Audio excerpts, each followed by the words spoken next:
साथियों, जय भीम, नमो बुद्धाय। साथियों, हमेशा की तरह मैं अपने इस YouTube चैनल के माध्यम से बाबा साहब के जीवन की एक कड़ी और लेकर के आया हूँ। दोस्तों, बात उस समय की है जब बाबा साहब बैरिस्टर बन कर के लौटे, तो उन्होंने अपने परिवार की जीविका चलाने के लिए उन्होंने सोचा कि मुझे कहीं कोर्ट में बैठ कर के अपनी जीविका चलाने का साधन और कुछ पैसे कमाने चाहिए। बाबा साहब जब मुंबई के कोर्ट में गए तो लोग उनको धुतकारते रहे, उनका परिहास उड़ाते रहे। उनको जो है वहाँ पे बैठने के लिए जगह नहीं मिलती। जहाँ भी जाते बाबा साहब को लोग वहाँ से धुतकार देते कि तुम नीच समाज के हो, दलित समाज के हो, पढ़ लिख गए तो इसका क्या मतलब, तुम बड़े हो गए, बड़े वर्ग के लोग के साथ बैठोगे। इससे बाबा साहब को बहुत आहत हुआ और वो जो है कोर्ट के बाहर जंगल झाड़ी के किनारे घास की सफाई करके और वहाँ पे उन्होंने बैठना चालू किया।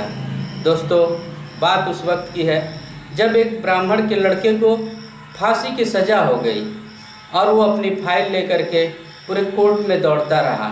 एक से एक वकीलों के पास गया और कहने लगा कि अरे मेरे बेटे को आप बचा लीजिए।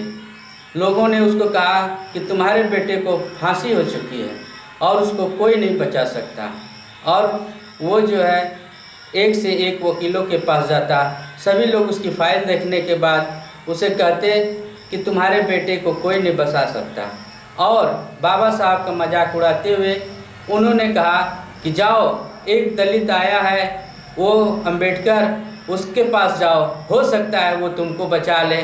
उनका इस तरह के मजाक उड़ाते थे। वो ब्राह्मण जो हारता नहीं क्या करता, बेटे को बचाने के लिए बाबा साहब को खोजते खोजते गया। जब उनको बाहर मिले तो जा कर के उनके चरणों में गिर गए और बोले आप ही मेरे बेटे को बचा सकते हैं।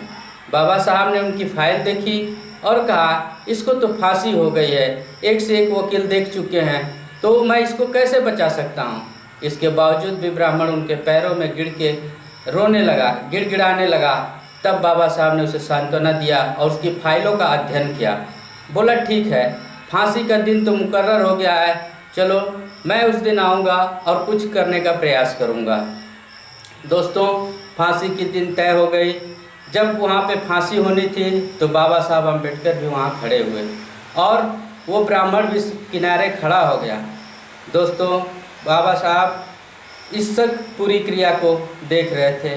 ब्राह्मण के लड़के को लाया गया और फांसी के जगह पर उसको खड़ा कर दिया गया और जल्लाद आया और उसके गर्दन में फांसी का जो है फंदा डालने लगा। और फांसी का फंदा डालने के बाद वो आदेश का इंतज़ार कर रहा था कि जो है कब इसको जो है लटकाया जाएगा। उतने में जब जल्लाद फांसी के डंडे को गिराने की कोशिश करने जा रहा था ताकि इसको फांसी हो और गिरा दिया जाए, लटक जाए, उस समय बाबा साहब ने उनको रोका। बोला बस अब हो गया, आप यहीं पे रुक जाइए। सब लोग बड़ा आश्चर्य से देखने लगे कि ये क्या हुआ।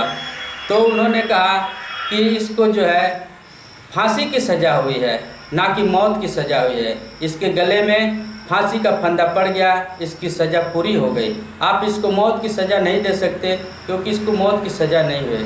तभी से दोस्तों एक नियम बन गया और उसको बाइज्जत बरी कर दिया गया। और बाबा साहब के इस को ध्यान में रखते हुए नियम बना कि आज के बाद यदि किसी को फांसी की सज़ा होगी तो उस पर लिखा जाएगा इसको फांसी की तहत मौत की सज़ा दी जाती है। तब उसके बाद उसको मौत की सज़ा फांसी के द्वारा दी जाएगी। तो बाबा साहब की ऐसे ही जानकारियों के लिए हमारे चैनल को सब्सक्राइब कीजिए। जय भीम, नमो बुद्धाय।